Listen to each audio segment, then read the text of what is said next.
Yo, what's up? What's up? What's up, world? Welcome to episode 2 of Lamb's Chop. You already know who it is. It's your guy, Eric Lambkins II, where I'm giving it to you straight, raw, like a brick of fish scale, stepped on by a Colombian orphan. Listen, now, I'm going to just hop right into it.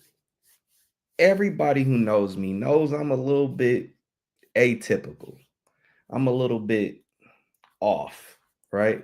And so I'm thinking today that I'll talk about the hardest league that I think there is to cover, and that is the WNBA. Now, why do you say it's the hardest league to cover? Um, Before I even do that, I forgot to tell you the word of the day. The word of the day is fugacious. Fugacious. Now, what does that mean?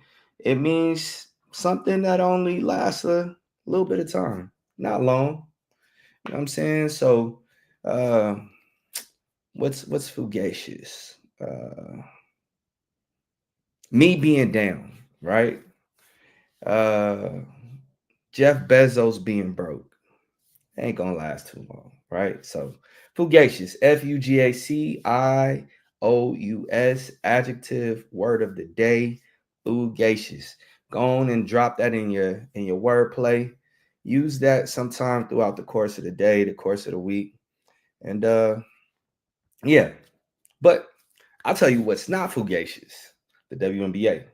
Now, there is a lot of chatter on Angel Reese, Caitlin Clark, Angel Reese. Personally, I love it, right? Because I think it is what the WNBA needs to get behind. It's what they need to promote. It is a lightning rod. It is a flash pan. It gets the people going. And who doesn't like that? But where the WNBA is going wrong, there are no narratives. There are no narratives about the WNBA. Now, when you look at how leagues have grown, right? Whether it be the NFL, MLB, whether it be the NBA, it is widely due to the stories of the athletes, right? The gladiators in the Coliseum. We want to know what makes them tick. Who are they? Who are they away from the game, right? What motivates them? What's their reason why? And when it comes to the WNBA, there are no real narratives. Asia Wilson, arguably, well, not to me. Asia Wilson, best player in the WNBA. What do we know about her? Not much. What do we know about Caitlin Clark? What do we know about Stewie? What do we know about Neka Agumake? These are all ladies who are going to the Hall of Fame, and the WNBA does them, their product, and us, the fans, a disservice in telling their stories. Now, why am I saying this? Because I have a real hard time covering the WNBA. And it's not because it's a women's league, not by any stretch of the imagination. I can get behind that. It's because as a journalist, I kind of have something working against me. My maleness and my heterosexuality. Now, a lot of times I feel when I approach, the players and talking to them, they think I'm trying to come on to them. And I am a professional by every stretch of the imagination. I am a professional. I'm not trying to get your number. I'm not trying to take you out. I'm not trying to get flowed out. I'm trying to tell your story. Shout out to the homie Mackenzie Forbes, who allowed me to tell just one of the many stories that she has. You can check that out on Annenberg Media called The Family Business. I had a great opportunity, a great time talking to her family, learning more about how she fell in love with the game, right? And that's what I think a lot of people um, are missing. That's where we're deprived. We don't get an opportunity to learn. And for me, one of those barriers is the maleness, the femaleness of it all. Now, it's a completely different story when I'm in an NFL locker room or I'm talking to NBA players or I'm covering the Dodgers or something like that. SC, UCLA. I can just be I can be big bro. I can be a father figure, more or less. I can connect, right? My challenge is with the WNBA. A lot of them just like real standoffish. Some of them sedity as hell. Now, conversely, there are players that are cool, right? But by and large, um, we have to do a better job showing one another that we can be mutually beneficial to one another. So that's one aspect. And then I think something that is largely glossed over is the elephant in the room. The WNBA largely is an LGBT league. Absolutely have no qualms with that. Um, when you look at a lot of the players that are lauded in the WNBA, a lot of them are very outspoken, which is league wide, but a lot of them, identify with the LGBT. There are very few people in the league who speak out or are opposed to the LGBT lifestyle. And if they are, they don't last long. So that just made me, think. And I was thinking about this when I was sitting in the press conference. And the reason why was because I had gas. Bro, I had been holding my gas for like 20 entire second half, right? Entire second half. I tried to go lock in with one of the players, wanted to do, or have been working on a story, excuse me, with it for about 2 seasons. And just wanted to like tap in, touch bases, and really, really, really needed to not pass gas. I needed to fart, but the press conference was getting ready to start, so I jet from the press area straight, to the player, from the player to the press conference room, and I'm sitting up there. And you ever have gas so bad, like it just turns into a knot? Now just imagine, like it's how it's like little bubbles and it's like bloop bloop bloop bloop bloop, and it's like creeping, and you just like, dog, I gotta let it go, but I can't because I'm in a room full of people. Well, that's exactly what was happening to me. And so it made me think about just the different spaces I've been in terms of just like covering the game and like intrusive thoughts. So like there are games where I'm literally sideline taking pictures and my head is on a swivel and I'm paying attention to the game, right? And players might be heading this way. And part of me is like, oh, if he comes this way, I'm going to try to tackle him or I'm going to try to hit him back. You know what I'm saying? I'm not just going to get ran over, or it's a big play. And the team that I want to win, like if I ran out there and stopped the play, well, I know what would happen. I'd be banned for life, right? Um, but it's just like little stuff like that, man. Like I'm in the stands. When I see people who, streaking and running on the field, I'm like, yeah, I get it. You caught up in a moment. It's the rapture of the moment, man. So I think that might be something else that I include in all this. It's just my intrusive thoughts of the week. Um, could I be wrong? Right? Stand culture. I don't know if I talked about this last episode, but stand culture.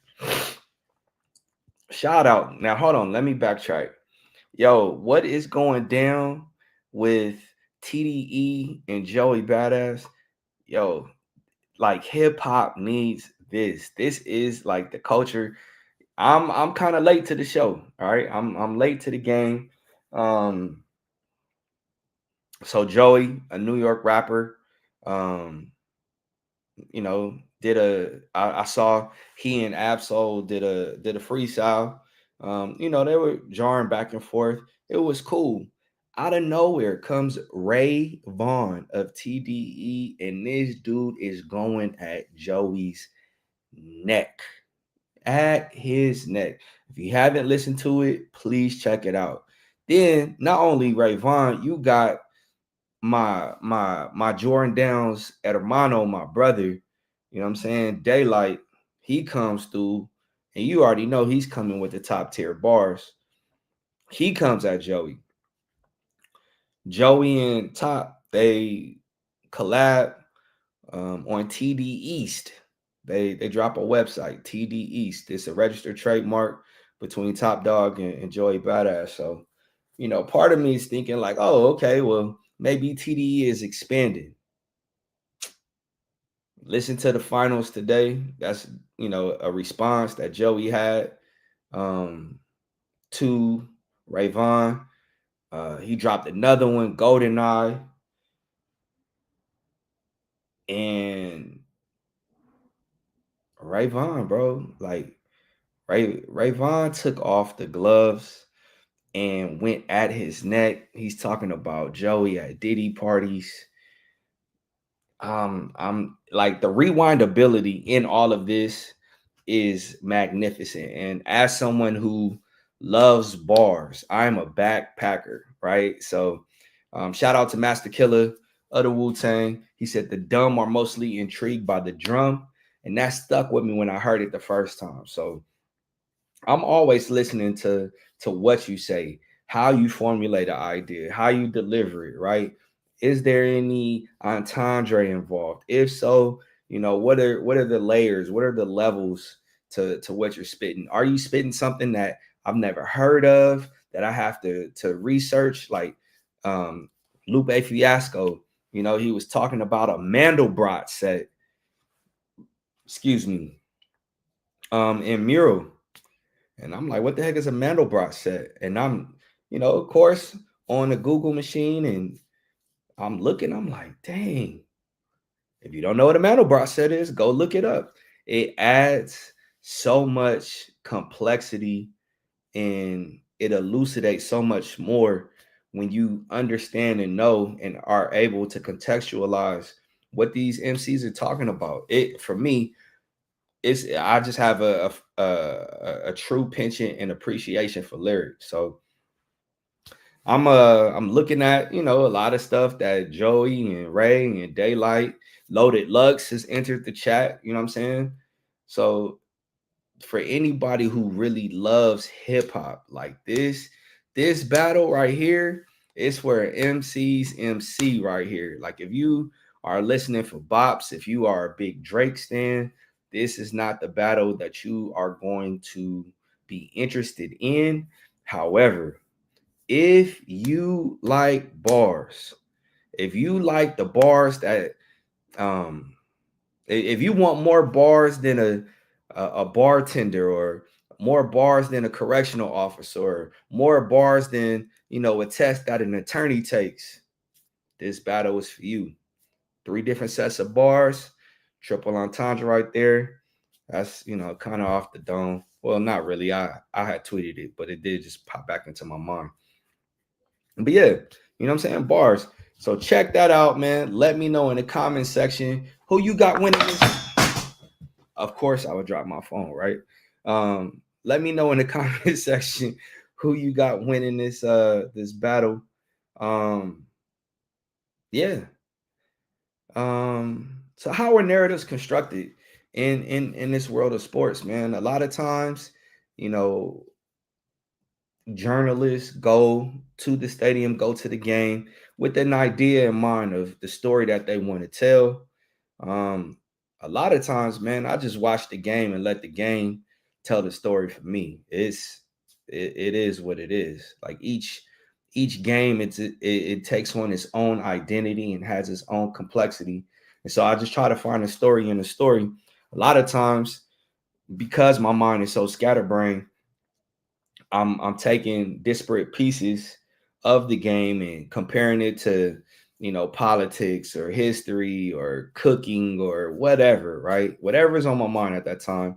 And I try to weave in like the story. I utilize a lot of similes and metaphors in my writing, because I'm a hip hop head, man. And that's what I grew up listening to. So that's what I have a affinity for and a penchant for. It's almost a crutch. I'm trying to, veer and steer away from it. But I think it's one of the things that makes me unique.